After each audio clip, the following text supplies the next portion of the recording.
Matthew Stafford's adjusted contract details are finally revealed to the public. We'll break all those numbers down right here, right now, on this off-season update episode here on the Rams Up Podcast Network.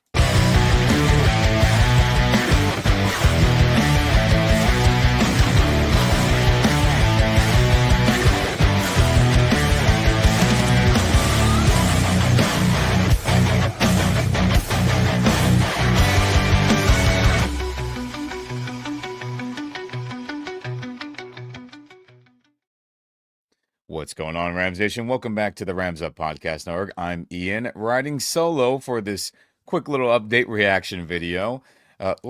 Subscribe to this channel, like this video, share this video if you're on YouTube with all your fellow Rams and football fans. It helps out the algorithm for other Rams fans to potentially see this video.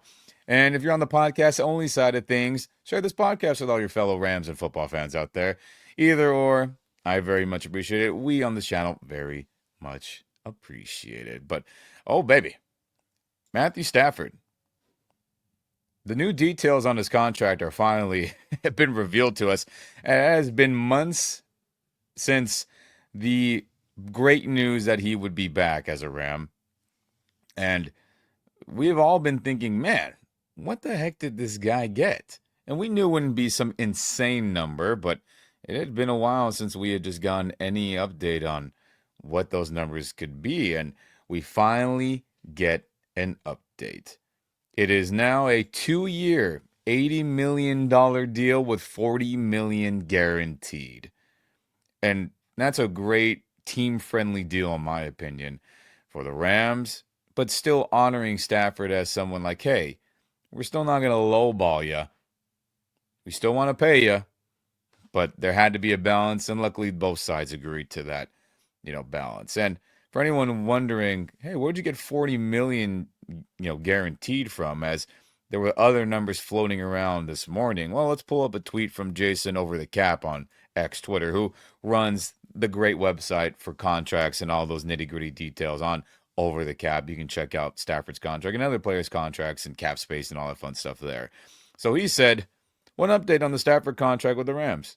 The guaranteed amount is $40 million, not $56 million.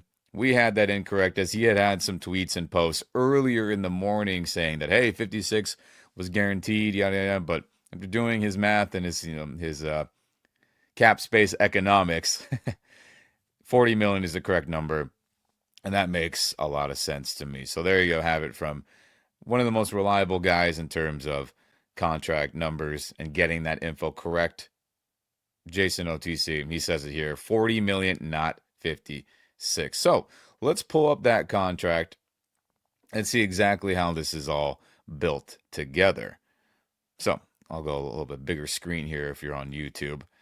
The current contract, and again, you can go on overthecap.com, find Stafford's player profile, and pull this up if you want to follow along with me if you're only on the podcast only side of things. But let's do it from 2025, this upcoming season. His base salary is $16 million. His signing bonus is $16.16 million. His another option bonus is $4.8 million. His roster bonus, right, for being on the team, making the team, is $4 million. His guaranteed salary is $20 million. So, what's the next important thing on this?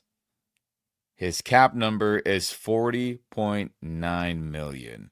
And that is significantly lower than what I originally had thought it would be, based on, again, the previous seasons of them pushing his contract cap numbers through the Super Bowl season, through his new deal that he had signed, way back in 2022. It feels like forever ago.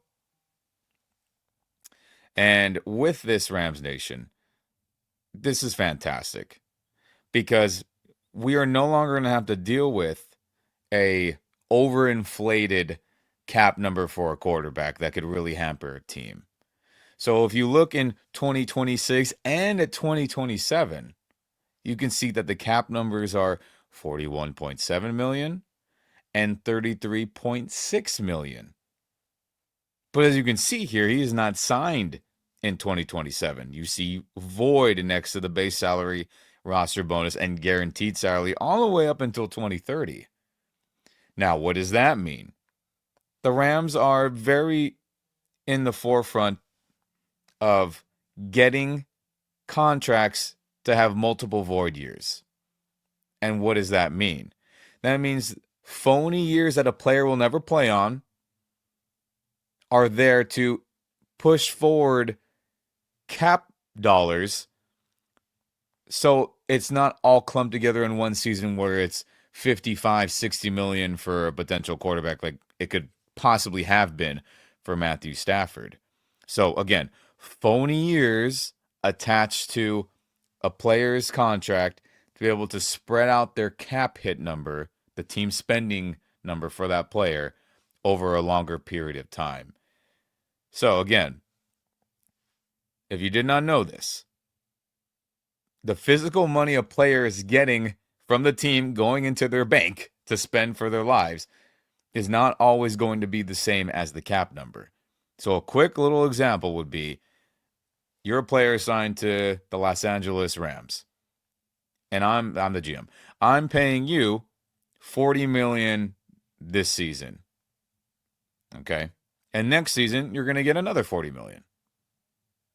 So $80 million together, 40 and 40 for the next 2 years. Let's just say we don't want your cap hit to be $40 million because again, those things are equal up until you change them, right? The physical money you're getting and then what the cap hit's going to be. So we say, we want your cap hit to be lower so we can sign other players. So we say, okay, we're going to turn 10 million of that 40 you're getting from us into a little bonus, but then that will luckily push that 10 million into future years as a cap number. So you're getting 40 million, but now your cap hit is 30 million instead of 40. But what does that do? That makes the future season, next year when you're going to get another 40 from us, your cap hit will be 50. And teams do this all the time. It's all to create cap space to be able to get other players to sign and have that, have that flexibility. New Orleans Saints have been doing this for, Jesus, feels like 10 years now, right? We've been doing it to multiple levels of degree, small and large. And that is why you see this here on Stafford's contract. Why in 2027, even though he will not be physically signed to the team, his cap hit number will be 33.6 instead of that 33 million being lumped into 2025 and 2026. And as you can see there, the bonuses are also in those void years as well. So that's a long story short on that, Rams Nation. That the Rams smartly put void years, so hey, maybe we can get a Jalen Ramsey this season. Maybe we can make a trade for another impact player at the trade deadline. Let's just say there's a great player unhappy with the situation or a great player on a team who's tanking and they're trying to offload him to get some value back in draft picks. We have that flexibility money-wise to be able to pull these things off. So this is a great idea by Tony Pastor as our money man, our cap man. And he also handles a lot of other GM responsibilities too, as he's making phone calls and trying to get deals done on draft day too. So shout out to him for all his roles outside of handling contracts and the economics of our cap space. And he did it again here, which I really, really like. And of course, in 2026, after this 2025 season, whether we're hosting a Lombardi Trophy and having a Super Bowl parade or the season ends before then, we'll have to come back to the table and renegotiate in 2026 if Stafford wants to play, if the Rams want to have him, and all those stars align. As again, no guaranteed salary in 2026. No different than how it was going into this offseason where 2025, nothing was guaranteed. But again, the most important thing is that his cap number is only $40.9 million. That is fantastic for a top 5 quarterback, in my opinion, and gives the team tons of flexibility to be able to sign other guys. So where does that $40 million rank in terms of what he's getting average per year that he's going to get paid out to him? Let's pull up another chart real quick. As you can see on this, Stafford is ranked 15th in the NFL in terms of average per year of his contract and what money he's bringing in, with his $40 million per year. Who is number one? Dak Prescott of the Dallas Cowboys was $60 million per year. It's outrageous, and it's crazy. Let's go through this chart really quickly. I mean, Matthew Stafford is objectively better than Kirk Cousins, who's ahead of him. Objectively better than Deshaun Watson, who tore his Achilles twice now. Objectively better than NFC West foe Kyler Murray. Objectively a better passer than Jalen Hurts of the Eagles. Objectively more clutch than Justin Herbert. Objectively better than Jared Goff. Objectively better than Tua from the Dolphins. Objectively better than Trevor Lawrence of the Jaguars. Objectively better than Jordan Love of the Packers. And clearly objectively better than Dak Prescott. So for Stafford to just be an overall better football player at 37 years old and is 15th in terms of pay scale for a quarterback right now, fantastic. Fantastic value. And hey, Sean McVay did say, Stafford had to make some quote-unquote sacrifices to come back. As the Giants were offering a lot more money, probably closer to $50 million a year. Raiders were doing the same, offering most likely closer or even above $50 million per year. But Stafford said, nope, I'm going to have a chance to win the championship, another one, have that parade, get another ring, and I'll do it at a much, much less number, $40 million per year. Absolutely fantastic, Rams Nation. And, man, where does that leave us in our cap space right now after all this? Well, currently, $26.6 million in cap space is what we currently have. And the rookies are not accounted for that we just drafted. And again, that won't be a very large number. So let's knock off, let's just say another 10, just rounding it up, 10 or so. So then we would have about $16.6 million in cap space. Plenty to sign another free agent who's out there. Anyone who gets cut during training camp. Any other veteran free agent who is, a good player who is just unsigned, maybe waiting for, spots to open up, waiting, for OTAs and all that stuff to be done. So, players don't want to practice in those. You hear that scenario all the time. Or, just be honest, injuries happen and maybe we need someone to fill in at some starting spots desperately, and then we have that money to go out and sign somebody to fill those spots at a good rate for the player as well. Or, make a possible trade or signing for former Super Bowl champion Jalen Ramsey. So we'll have at least another 15, 16 million after the rookies are accounted for. So we got some money. We got some money to spend if we so choose, which I think is a good thing for sure, Rams Nation. But again, 2 years, $80 million for Stafford with that $40 million guaranteed for this upcoming 2025 season. And man, Rams Nation, what a good deal. What a good deal for this team for sure.